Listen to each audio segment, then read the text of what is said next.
Akka buufaatti nageessa deemee mudhii koo kanatti akka nama sabbataan hidhatuutti nanaanna.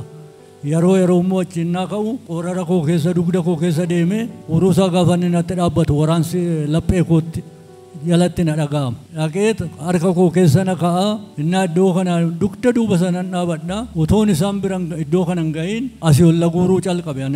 Mana kadhataa human dhaqaa waan akkana takka ofirratti hin argine.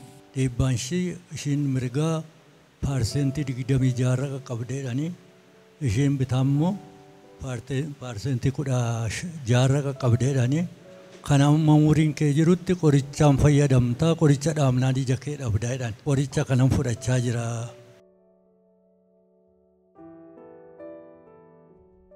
Isheen kun paarsentii 26 kun 16 qaqqabeedhaan iji koos na argee nan fayyee.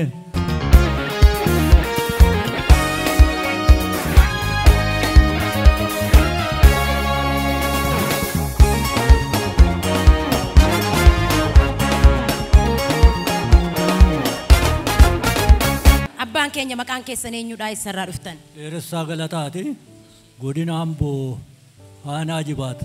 Waaqayyo waaqi jiraataan maal isiniif godhee amantoota akkas baay'atan duratti dhuga baatee akkamii qabdu? Waaqayyo waaqni jiraataan waan guddaa naa godhe. Waan inni naa godhe keessaa waanuma muraasan dubbadha. Egaa dhibeen kuni utuma akka namaatti hojjetadhu qotachuu otoo hin danda'u ramachuu otoo hin danda'u dhibeen kun gaafa na qabu dhibee kaleedhaa jedhan dhibee coggaarraa ta'edhan. Akkam buufata fayyaa aanaa kootiitti ilaalame baakteeriyaadha qurxummaata qorraati.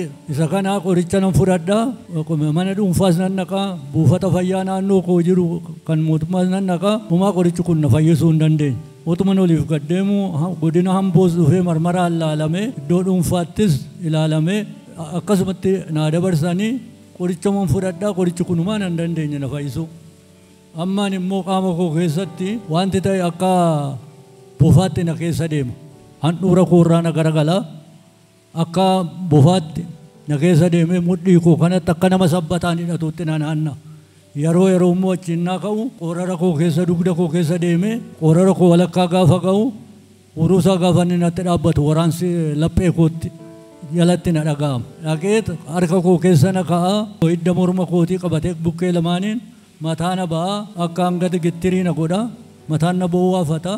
Isa kana ogeessi na arguu hin dandeenye mucaa tokko Addis Ababaadha kan qabu achitti bilbilaan na waamee Yawluu Sheek kan jedhamu hospitaala ilaalcha gaarii qabutu jira maqaa gaarii kan qabu achitti dhibeen keessa mul'achuun baannaan homaa dhibee biraan qabdan akkuma isin jettan ta'aa naan jedhee achi na geessa. Gaafa achi na geessu na ilaalanii gaafa na ilaalanii jedhanu homaa dhibee coggaarraa maddee wayii coggaarraan keetu qame malee dhibee biraan qabdu jedhanii saambaadhaan waan wal qabatu yoo ta'e libbi marmaraa geessi jedhanii libbi marmaraa na geessi. Achitti gaafa ilaalamu na saamtuun jiru. Ani nan dhukkubsadha garuu fayyaa miti.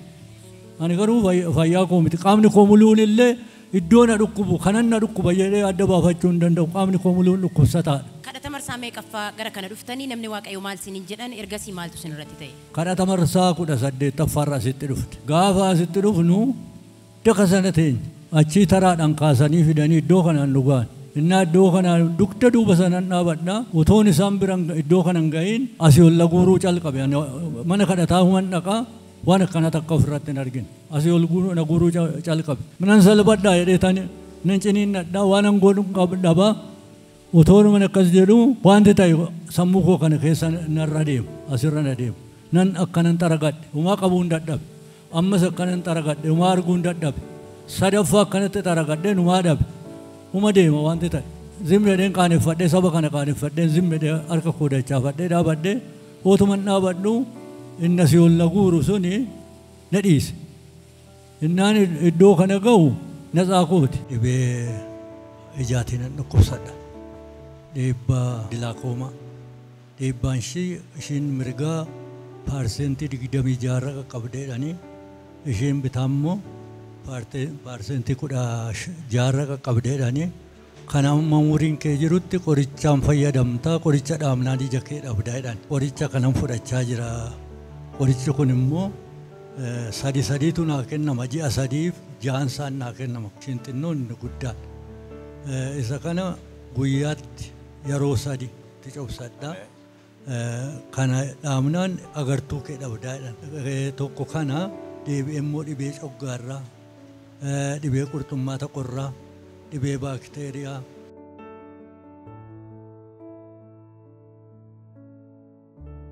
ishiin kun parseettii 26 kun 16 qaqqabeedhaan isa kana akkanumatti otuman ilaaluu as ilaaluu gara ibsaa kana otoo hin dadhabu iji koos na argee nan fayyee keessa koos hin akkanitti na dhukkubuu hin jiru jedheetillee iddoo kanatti iyyuu dubbadheera.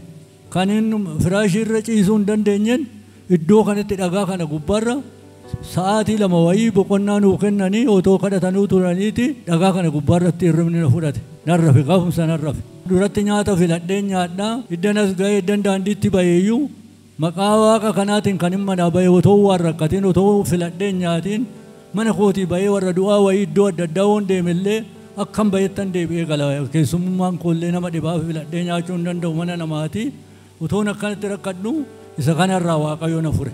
Waaw sanama furu Yesuusiif dabalaa galata laadhaa sabi waaqayyo.